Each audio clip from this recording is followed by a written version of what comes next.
Hello. नमस्कार. नमस्ते. ते बच्चू भाऊनी नंबर दिला होता ना, रमेश पाटील बोलतो मी संभाजीनगर मधून. बर.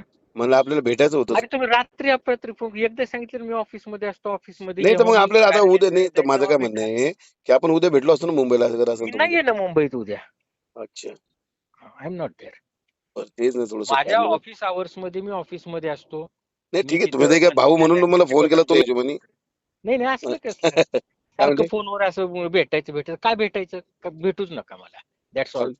ठीक आहे. ठीक आहे, ओके. असं नाही करायचं. नाही पण इतका इगो बी चांगला नाही साहेब. तुम्ही पी अजून मंत्री नाहीये तुम्ही. काय एक नाही लक्षात खूप घ्या. मंत्री पाहिले मी, झाट्यावर लवड्यावर मारतो मंत्री बिंत्री पण. मग ठीक आहे, आणि आपली ही तुमच्यासारखे पियाचे तर राजकारणी. गांड मारतो मी चिवत्या लवड्यांची. तुमच्या ठेवा आईचा मग. भोसला तो पण भेटतो. हॅलो. हॅलो. काय झालं त्या मुली त्या तिच्या बलात्काराच्या बद्दल?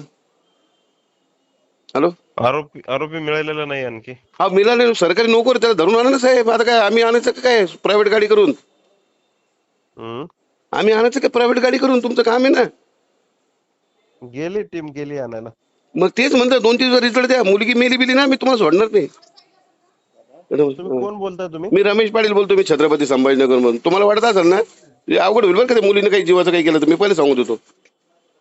मी तुम्हाला याच्यापूर्वी सांगितलं टीम आमची जम्मू काश्मीरला गेले आणि तुम्ही मला काय धमक्या देताय का? धमक्या काय देतो तुम्हाला सांगतो मी. याची मुलगी डिस्टर्ब झालेली ना. नाही धमक्या नाही, मी देताय म्हणजे तुम्हाला सोडणार नाही हम तम काम सोडणारी करत आहे मेली तर का कसं पुढे? सोडायचं? तुम्हाला घरी जाशाल तुम्ही, घरी पाठवून तुम्हाला सोडणारे म्हणजे आम्ही तुझे धमक्या भांडणार देताय थोडी. का? काय तुम्ही धमका देतात का मला? आता परत रिश्वतखोर. फोन करू नका, ठेवा हे फोन. रिश्वतखोर आरामखोर.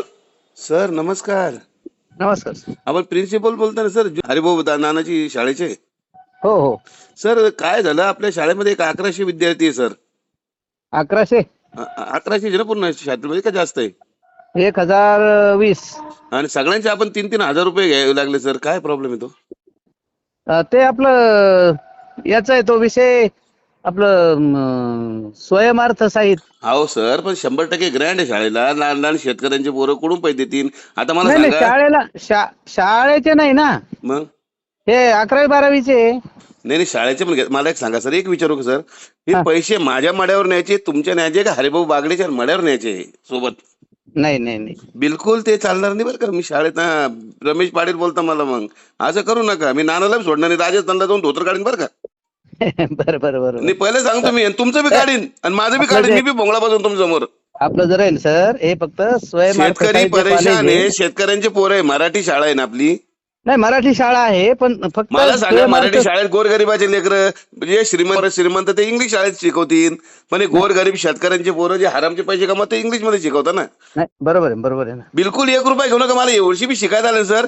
नानाचं धोतर, माझी चड्डी आणि तुमचं जो सूट असेल तेवढं काढून सगळे भोंगळे आपण. हा 100% घेऊ नका.